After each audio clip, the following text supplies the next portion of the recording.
October, historically known as October in crypto, has often been one of the Bitcoin's strongest months, famous for its mind-blowing returns. We've seen 61% increases, 34% increases, 40% increases, with only 3 ever closing negative months. Unfortunately, this year happens to be one of them. And in fact, I was advocating to sell Bitcoin when it was 120K. Shameless plug. But the question is, where did it all go wrong? In this video, I'll break down why this cycle has been a disappointment for many, and why altcoins have had such a rough cycle. Then, since the year isn't over, I'll tackle the big question. Is the bull run really over? Finally, I'll share what I'm personally doing right now in response to the market. But before we start, just a quick disclaimer. I'm not a financial expert. I'm just a guy in a mask. Remember that. A bit of context before diving into why this bull run has been so lackluster. It's important to understand what a crypto cycle actually is. By now, it's no secret that Bitcoin tends to follow a 4-year cycle, with the Bitcoin halving serving as the primary driver, and also other factors like the US election, the global M2 supply, and as well the self-fulfilling prophecy that also plays a role in shaping each cycle.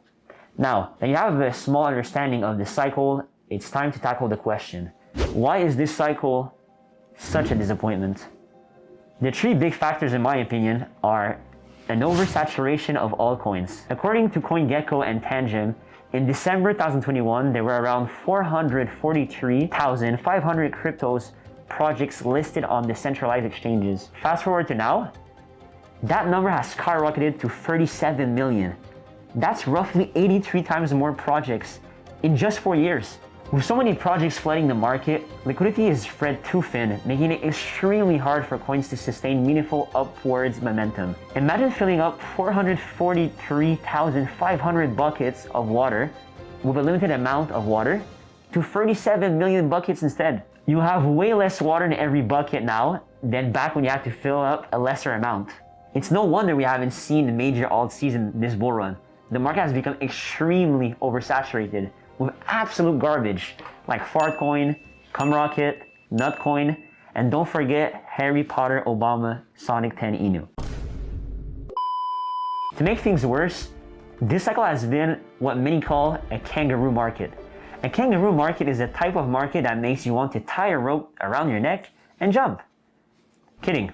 A kangaroo market is defined by sharp ups and downs without consistent upside price action. Bitcoin keeps bouncing between rallies and retracement, never holding momentum long enough to give altcoins the confidence to run. Meaning, we always seem to have a pump, and then the next day, it just goes down.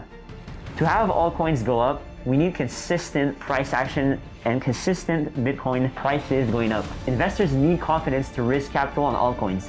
But when Bitcoin can't sustain the pump, nobody wants to move away from Bitcoin, making altcoins growth even harder. Another reason this bull run underperformed is retail investors are just not interested. On December 8, 2017, there were 344,690 Bitcoin searches on Wikipedia, showing that people were really interested in Bitcoin. Compare that to today, when Bitcoin's price is way higher than it was at that time, searches on Wikipedia are around 12,860.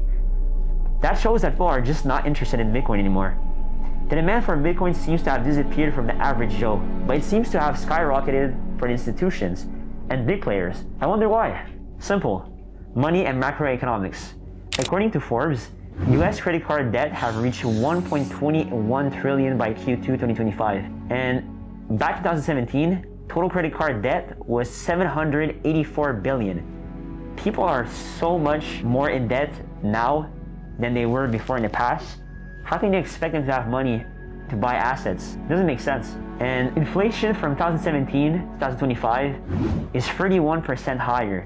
Put simply, money is tighter, fear of recession is real, and retail investors are gravitating towards recession-proof assets like Bitcoin, gold, and not risky altcoins. Finally, perhaps the most important factor this cycle, institutional dominance and Wall Street influence.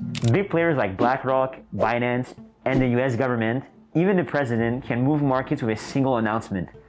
Case in point, Trump's China tariff announcement on October 10, 2025, where news of a 100% tariff on Chinese imports triggered a 19 billion crypto crash within an hour. Most altcoins were completely nuked. That wasn't organic. Large institutions and whales can manipulate markets, opening positions, and moving the markets in seconds. I could go on and on about market manipulation in this cycle, but I think the point is pretty clear. So to recap, we have oversaturation, kangaroo markets, retail just not being interested, macro pressure, and institutional manipulation. All of these converge to make this bull run far weaker than past cycles. But is the bull run really over? In my opinion, I think it is. And frankly, like I've told you guys earlier, when everyone, and when I say every YouTuber that sells a course and gives you this illusion that they're so good with crypto, told you to buy more, and to buy, look what happened. Bitcoin went from 120K to 88K. And at the time of this recording, it's at $82,000.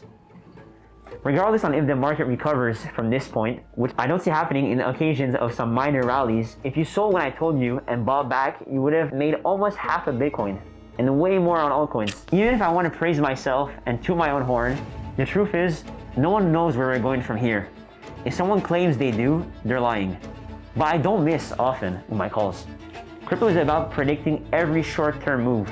It's about making the highest return over a long enough time horizon. That said, there is one very important level I'm watching closely, the 50-week moving average. The 50-week moving average shows the average price of Bitcoin over the past 50 weeks.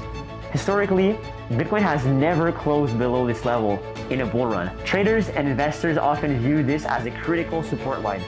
If we were to close below the 50 WMA, it could signal the start of a more serious bear market phase. That doesn't mean a sudden crash is inevitable. Most likely we'd see choppy prices action to the downside with some bounces along the way. Classic bear market behavior. What I'm doing right now is, like you guys know, I sold all my positions at the top in early October. And honestly, I don't see prices going much higher to the upside from here.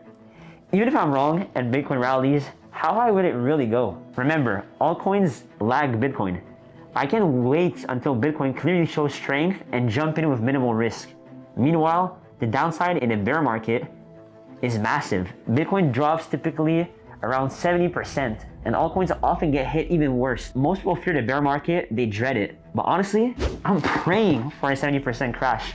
Here's why. Bitcoin crashes hard in bear markets, and altcoins get slaughtered. Most people panic and leave crypto saying there's no money to be made.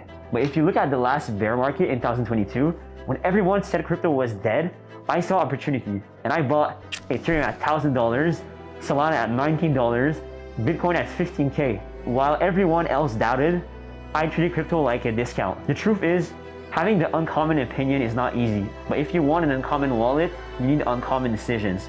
People love to think they can handle volatility, but most are just sheeps following the herd. And I think most people now don't want a bull run, they need one. Everyone is saying the bull run will continue. I say it won't. And yeah, people will hate me for this unpopular opinion, but that's just the truth. Here's my strategy and why you should consider it too. Keep capital ready, invest into USDC, be patient, buy heavily when Bitcoin is around 50 to 60,000, and slowly start to ladder in your positions when it's below 80K.